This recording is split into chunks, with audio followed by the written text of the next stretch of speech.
Okay, so do you think everybody's in here, Jana? What do you think? It looks, I'm just looking at the participants now. Well, we can get And started anyway.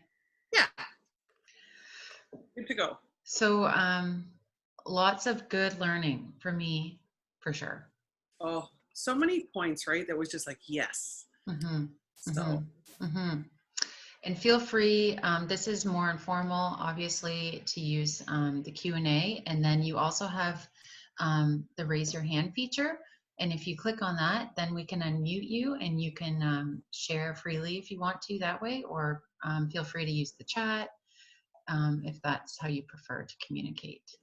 and just remember when you're using the chat, just to make sure you click on all panelists and attendees so that it's not just Kate and I and Pam seeing what you're saying, but that everybody can see what you're saying. So Gwendolyn, you're so true. I think a lot of people were so overwhelmed with all of the end of year stuff, plus getting a whole new curriculum, that it might have gone unnoticed with that whole 1 mark thing. And we will talk about that as well. Mm-hmm. And Chris, we were chatting behind the scenes there too about that modeling piece, which was new to me in the way that I thought about that. So yeah, I was really interested in that too. I was just thinking back to, I'd done some learning with the teachers out of Brooke Alvinson a couple of years ago, and they had done like a big problem. They always have a big Thanksgiving dinner for their whole school community. So one of the class like did the mathematics of that Thanksgiving dinner, like renting the arena, buying the turkeys, all that kind of thing. Like, and I wonder if that's that big kind of problem she was talking about, that modeling piece. Like, what do we need for all of that? mm-hmm. Kate, if we want to start with the modeling, there is a slide in there if you want to just go forward, and then we can kind of go back and forth, that we can actually start with the modeling. Chris, Yep. Chris said they're interested in continuing the conversation with the modeling as well. So we could certainly start. I think I did a... And I was just going to go to this one because Mrs. Zottel, is that what it says? Yeah, Was talking about, yeah, I don't know who that is, was just, yeah, just focus on what you know. It was really great to hear Chris just remind us, like, we are teachers and we do have some, you know, professional background, and it's good to just not think everything is new, because there's lots that's the same, right? So I thought this was a good reminder because we threw that one in there too. Well, and that's where we were talking. I really was having, I smiled when she said it. She said, we're so worried, and you do see it. You see it on social media. Teachers are worried that kids have fallen behind. But she said, fallen behind who? And I thought, yes, right? Like, let's focus on what they can do. Let's focus on what they are bringing and then go from there. Mm-hmm. And there's the modeling there. I took a few screenshots of the notes just so we could have that conversation. I think that was a big aha moment, Kate. You know, I know you said you were like, yes, like what a difference. It was a really important point that she brought up for you there as well. Mm-hmm. And I guess if you were to read this a little more carefully, you would see that it's modeling to represent versus, she said, using just that represent of, you know, what we traditionally think of as manipulatives and situations. Like the modeling piece isn't tangible. You know, it's interesting because I remember years ago, I'm going way back, and I mean, if I went back to the classroom and taught math, it would be so different. But I remember saying to the kids, well, you didn't show me how you did it, so go back and do that. But it's kind of a moot point because it's past. So using that modeling to push your thinking, to solve the problem, to analyze the situation that you're currently in, but to go and ask them to create it later is kind of like, I was like, yeah, I used to do that a lot, right? And it's really not, it's not the point of modeling. The point of modeling is that they're showing and analyzing as they go. I'm just looking at that graphic, Jana. Thanks for sharing that. I was just wondering too about like our principals and trying to figure out how do students enter the building through multiple entrances, and like how many student contacts they have. So like all of that, they would do a model for that. Like who goes in this door, how many kids can go in there? Oh, too many kids, what do we do now? You know, all of those real life situations are fascinating. Starting to fall together like pieces of Lego for me. It's almost like chess, right? You're like, what if we do this, and what if we do that, and if I move this, then this happens. So it is interesting when you think about it like that. Chris in the chat is saying representing their thinking is so difficult for grade 1 students. Mm-hmm. I wonder if in that case that it's more oral. Mm-hmm. You know, they're talking through and you're the one that's actually scribing their thoughts and ideas, and it's more whole class or larger group. Sitting beside that student, right? It's like when we were talking about earlier in the week with the representation of that, I think it was Graham Fletchy, and he was talking about the student represented their thinking on 10 frames, but yet when he asked them, they were still counting all. And so really sitting beside those kids and getting into their heads and trying to get them to help communicate what they're thinking, I connected that. So it was really neat, the speakers that we had. And Kate, we talked about this earlier, the connections, the common threads that we've seen throughout our launch week Mm-hmm. with the same threads of information. Mm-hmm.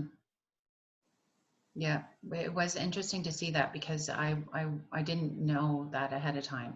And they obviously don't communicate to each other what they're going to present on, but it is something that's at the forefront of our learning. So it's neat to hear it from so many different perspectives. Mm-hmm. Yeah, yesterday's session with Dr. Shanker, it was like self-regulation and returning to school.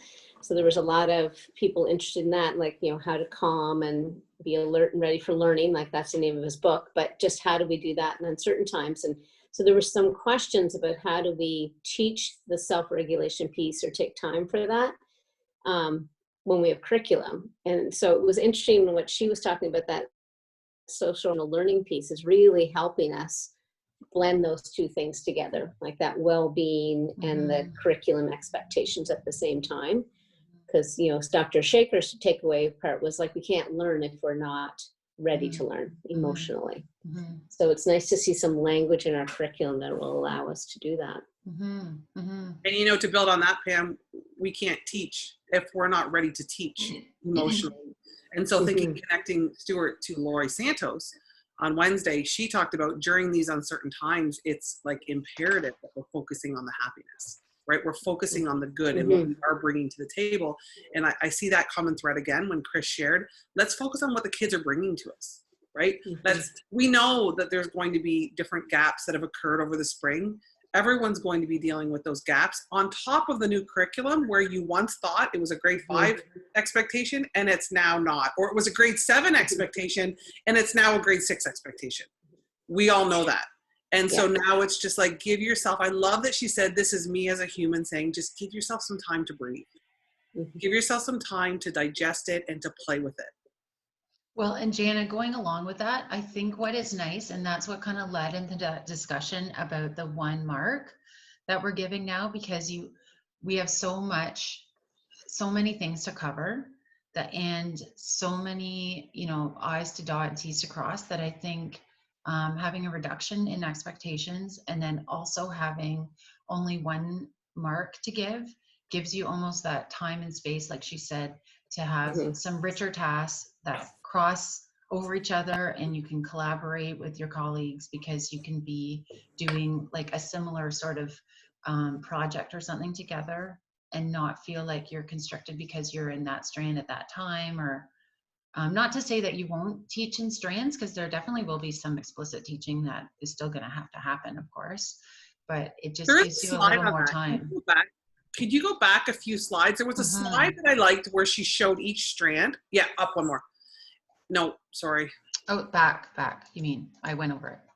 This one? Yes, that one. Yeah. And so I loved the way that she discussed how there's the strands, but you've got the social emotional learning and the processes interwoven throughout.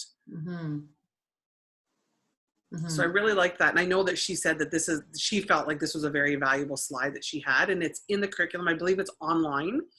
And it just talks about how throughout the strands, like you just said, Kate, there's going to be some connections of strands, but in thinking about that, and we talked about it earlier, that your focus is really those processes, right? And the learning skills through teaching the strands. Well, and I think it's nice because always I find that we're always like, oh, I still have this and this and this to cover before report cards. And I certainly feel like that too. But now we have time to reflect and say, well, we did this big task. And not to say that you should only teach in big tasks, but if you do, you know, a project together, or even if it's like data collection or whatever, there's so much that you can look at and say, oh, we did do some financial stuff in there, and you did cover this, and you did touch on this. So you will be able to say to yourself, I did, you know, cover that expectation through this opportunity, rather than, you know, explicit teaching all the time. So I think that that's nice. So I just put it out to the group here. Kate, what are your thoughts on the slide? Was it something that resonated with you? Was it something that Chris said or shared? Let's see if maybe we could give a couple seconds to the participants. And I like what Kelly is sharing there in the chat about the timing of this math curriculum and how we all thought it was like terrible. But actually she's saying, but we're already looking at what expectations may have not been fully covered in the spring. And now we can just add the changes in specific grades too, which is great. I know for one, I was looking at it earlier, like for example, they have moved circles to grade 6 now, I think, versus grade 8. And scatter plots to grade 8 versus grade 6. Like there's a little bit of, you do need to dive into specific expectations to see what you need to cover.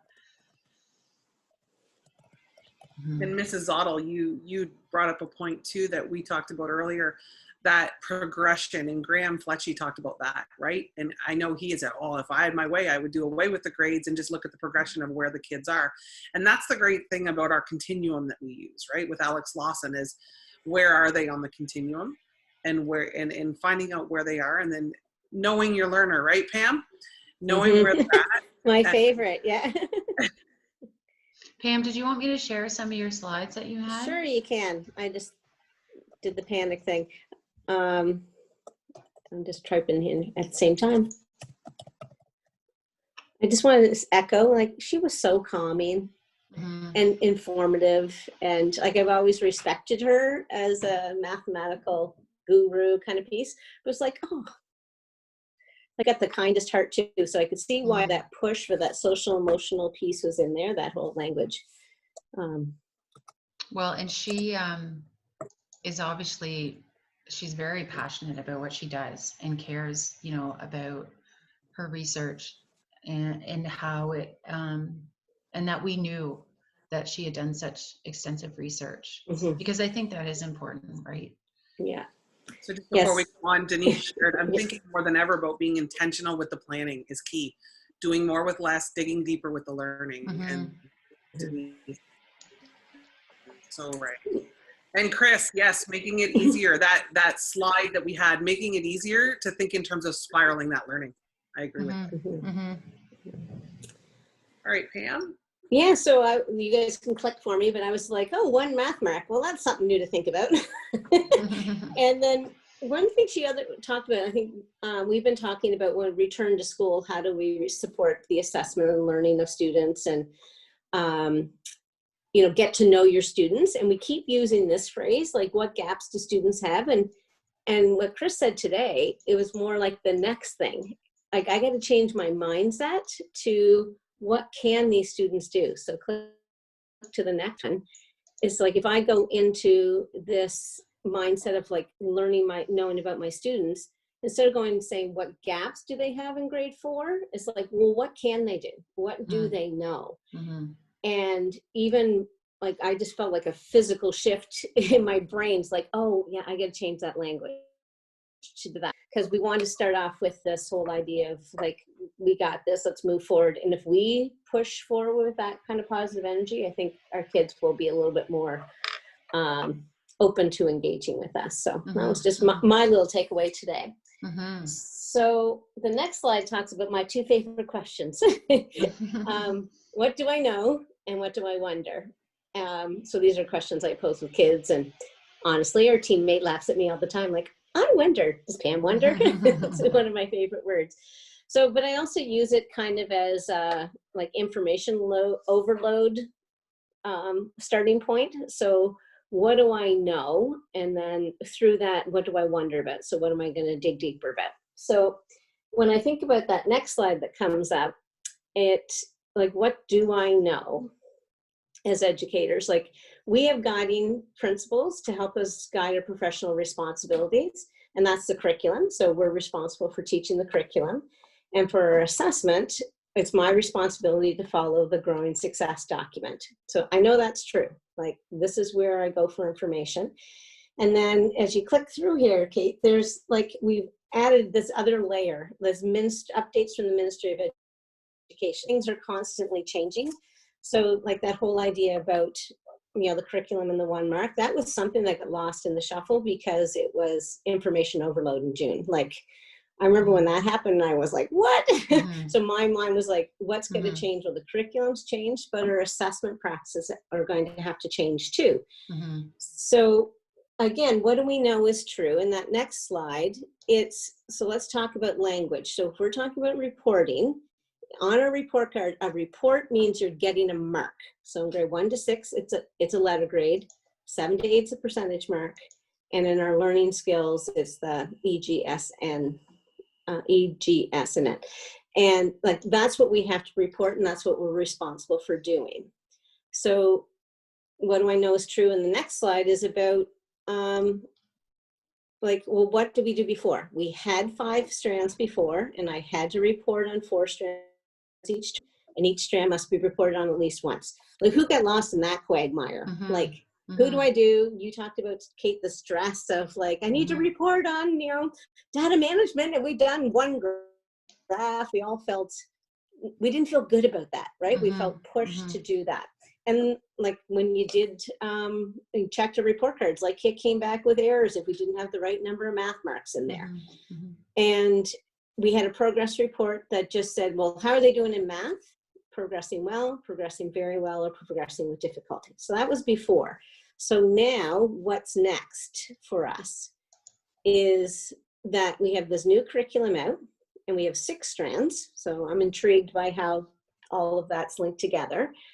But we only have 1 math mark per term. And I got thinking about an analogy I used to describe the math curriculum before. It's like, math should be like this really strong rope. And before, it was made up of 5 strands. And what do? We kept on pulling in each individual strand and like frame math and separate all out. And kids would say, I'm great at patterning, but I suck at geometry, you know, that kind of thing.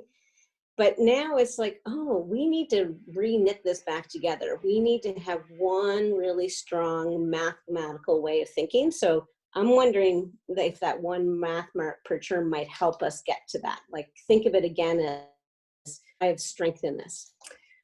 It is rather comforting to know that there's no change in the progress report. So we're still going to use the progressing well, progressing very well, and progressing with difficulty in our progress report, and we can talk about math. So, whew, I like that. So that's the reporting part. So, and that's our professional responsibility. So then if we dive deep into the current growing success, this is what it says about comments. And Kate, like, this is I'll talk better on the next slide. So to summarize, like, when we write, click again, if we write that comment, we have to write about what I've learned. Like, you know, Kate has been learning about geometrics, 2D and 3D shapes. And then what successes does she have with that? So we put that in there. And then what's next for that learner? So our professional responsibility, we have to write comments like, look like this, but we have professional judgment as to what is said in that. So we can individualize it for students.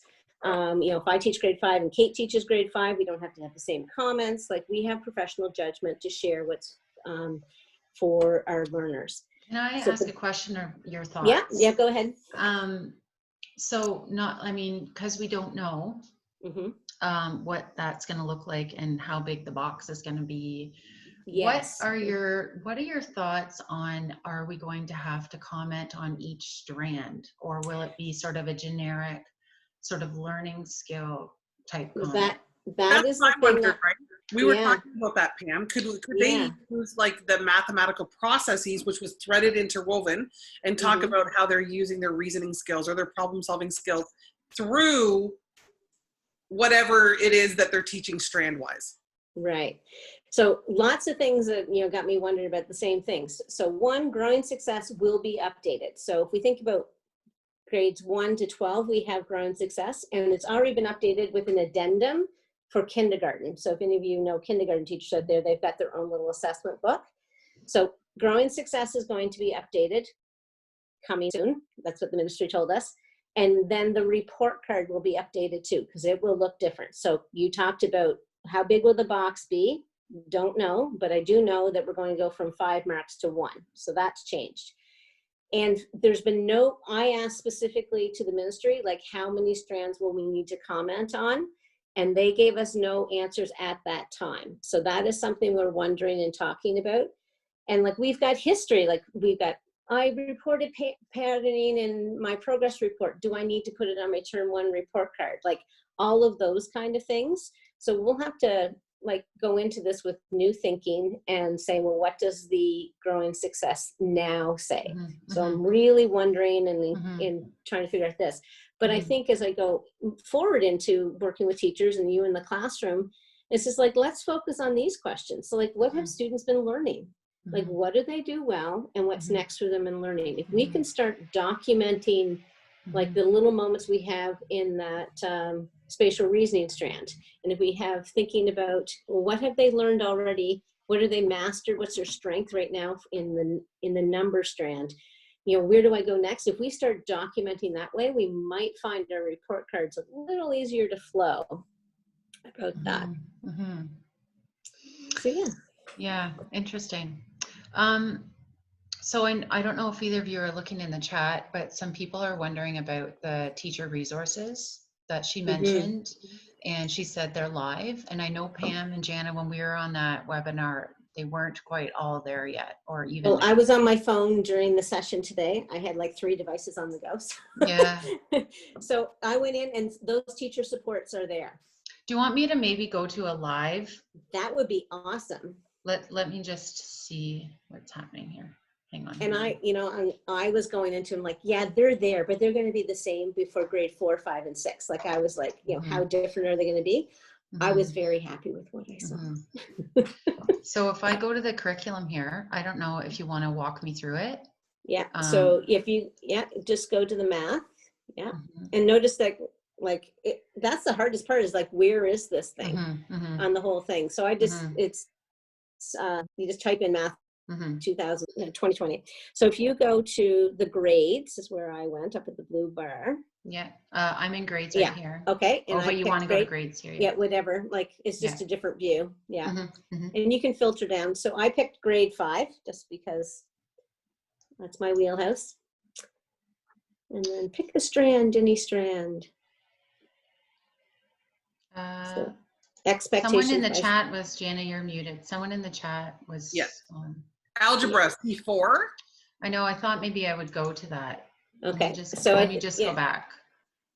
I think on the right-hand side of your page, is that the drop down over there, number, algebra, data, spatial. The problem is I have all of your faces in that section, so I can't see my whole thing. Yeah. Okay, hang on. Where am I here? Math. Yeah, I find I miss my paper copy a little bit because we're not getting a paper copy, but it's nice to have it all in one spot. Well, and Mary Lynn did say that there was a hard copy of the. I feel like I want to touch your screen and help you out. I know. I'm sorry. I'm kind of doing a few things at the same time. Yeah. Doesn't. Yeah. I can't. Okay. Okay. So let's go to the algebra one. She wanted to. Yeah. Okay. Where's?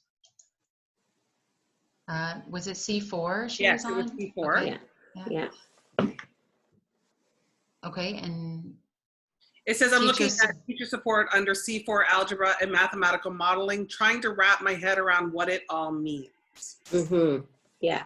So that teacher supports, that wasn't there the day we went for the ministry, right? Like we had a little chat with them. So it's language in there that helps us have common language about all the teacher supports. Now, I haven't looked at this one, but if I looked at the number sense one, the number one, I was like, the examples are like the numbers we should be using by grade, which was nice. So if you're grade 4, it's in the thousands. In grade 5, it was up. Yeah. Yeah, so if you click on, yeah, so if you click on teacher support, so see how all what, like that one expectation, look at all those key ideas that we can look in there.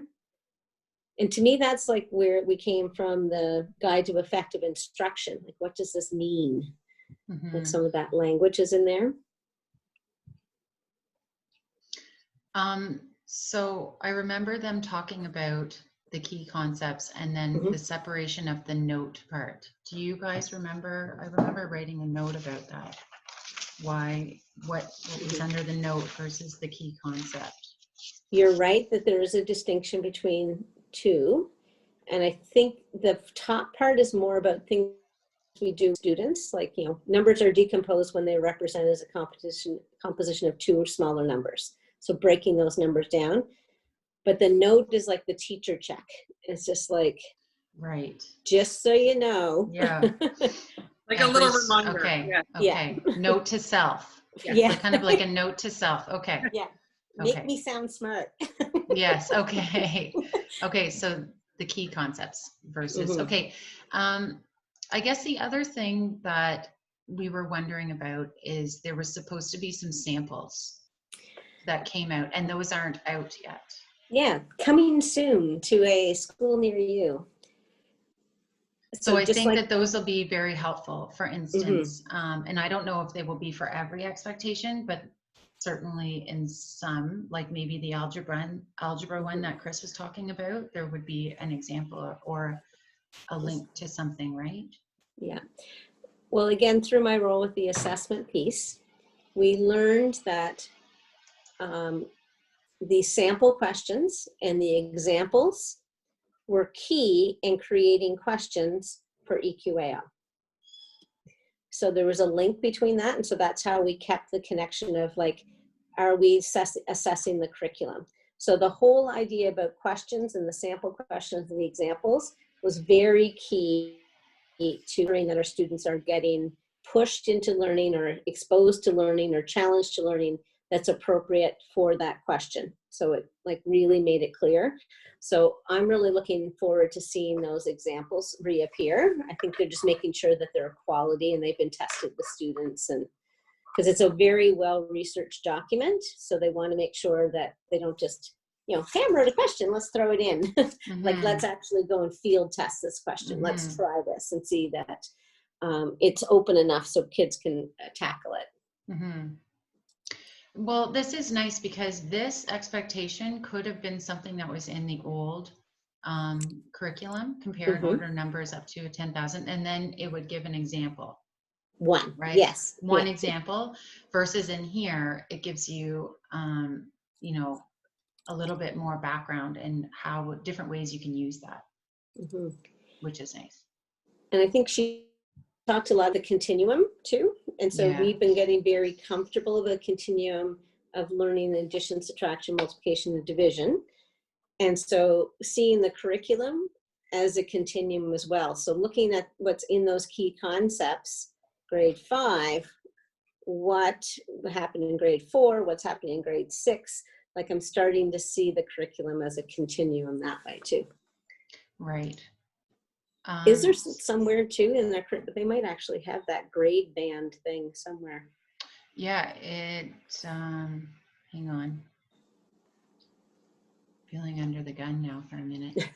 Sorry, Kate. I know. No, that's okay. You're right. When you go to this expectation, then there is something really easy you can find, and it says compare grades.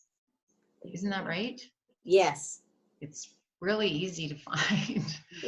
It really is. I just can't find it right now. Is it under program planning or like up in your top toolbar?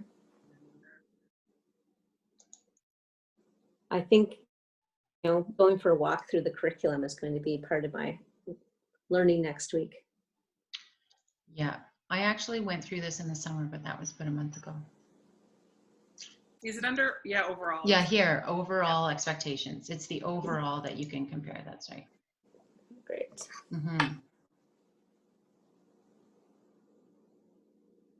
So that's kind of nice. Yeah. Well, thanks for And giving me. actually, sorry, somebody in the chat was asking about like a scope and sequence. And I haven't been looking at the chat, Jana. So just a few things in the chat. There was somebody asking about resources. One of the very first questions, I think it was Kelly. Let me just scroll up. Yeah, they did come out, the ministry I know did come out with they did come out with some like long range plans, scope and sequence that you can use. And that would be housed in the, they just came out with it later. I was going to say, are they ready to go? That was back further back, I think, and it talks about teacher supports or resources. Yeah. And I think they said those were going live and that they were going to have long range plans. Was it by division or by grade? Yeah, we were unsure about that. So like there was a scope and sequence that came out with the former curriculum that had those links to the OERB, like the Ontario Education Resource Bank. But I like moving forward in this new curriculum, I agree with someone there in the chat had put, but there's so many places to go for other things. It does get overwhelming. But as Jana says, they're coming out with some long range plans. And I think two different ways of thinking about it. I can't, one was like by strand a plan kind of thing. And then others more arranged by kind of an inquiry kind of stance. So that would be interesting to look at too. And in that, did it not actually have like actual examples of stuff that you could use? And I just don't think that's live yet. Yeah, it's not live yet, but it's coming. So what Chris said there was about trying to keep things all contained into that part. Like, so what's the expectation? Here's some sample questions. What's the teacher knowledge I need to know? Here's maybe a plan that might get you through some, the next couple of weeks. But that doesn't limit us from like jumping over to U cubed and going like, I want a open-ended math question that gets kids exploring multiples. Like, we can go out with a little bit more direction. And what did G. Fletchy said something about like, find people online that are like of your grade. People are searching. Don't just type in like by math question. Find the community and then ask for support. Now, I'm pretty sure that they did come out with long range plans because I remember Teen tweeted about it. I was just on his Twitter because there was a question in the chat about coding, and so I shared Teen's. If you don't follow Teen on Twitter, you should. So he shares a lot of information. Right, he is on top of all of that. He did share an Apple Education coding. Everyone can code, so I did put that in the chat for those who don't really know where to start. I like that he shared that. And then you said that he shared thinking of long range plans. What do you think of these? I'm not sure though. I think that was from our webinar. I'm not sure it's live yet. I'm pretty sure it's not live. Okay. Yeah.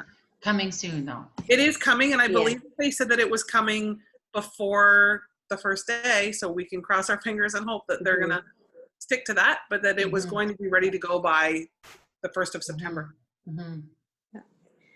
I struggle with that coming soon too, because part of me I want the whole package. Give me everything. And then I get it, and then I'm like, there's too much. I don't have it. So I'm trying to tell myself, just and look grade and just, learn what grade 5 is like. And, tap around those things. I'm trying to keep my calm with the information overload. How about you? Do you want it all right off the bat? You know what? It's hard because sometimes when you get it all off the bat, it's a bit overwhelming. But at the same time, it's nice to have all the pieces because once you get into it, you're like, well, where's this? Where's the samples? Where's this? And so I guess the best we can do is just play with what we've got, and then we'll be ready for the information when it comes. I'm thinking now it's 11:36. I know. We are all learning. So the feelings that you have, we're having those same feelings. So we're learning too as we go. And, you know, that's what it's about. I love the way that Chris said, this is our opportunity. And he goes, this is me talking, not the ministry, but this is your year to play with it. Play with it, figure out what works for you and how it's going to best serve the kids. Yeah. And instructional coaches, you're going, as the plan is now, you will be in schools. So you are the people that people can reach out to and have that conversation, but we're all selected via, you know, email and Twitter and Instagram and all that sort of thing. Let's keep talking. Let's connect. Yep. That's how we get better. Can you believe it's almost 11:40 already? Yes. Okay, so I did stop sharing, but I guess we'll quickly go back to our slides there, Jana, because we had a few things we wanted to say at the end.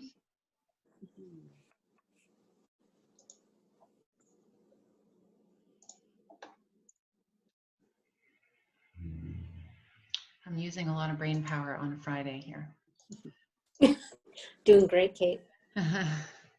Yes, so we just wanted to, on behalf of all of our presenters lined up, on behalf of the elementary program team and the LKDSB, we wanted to thank you guys for joining us, not just today, but every day that you were able to join in.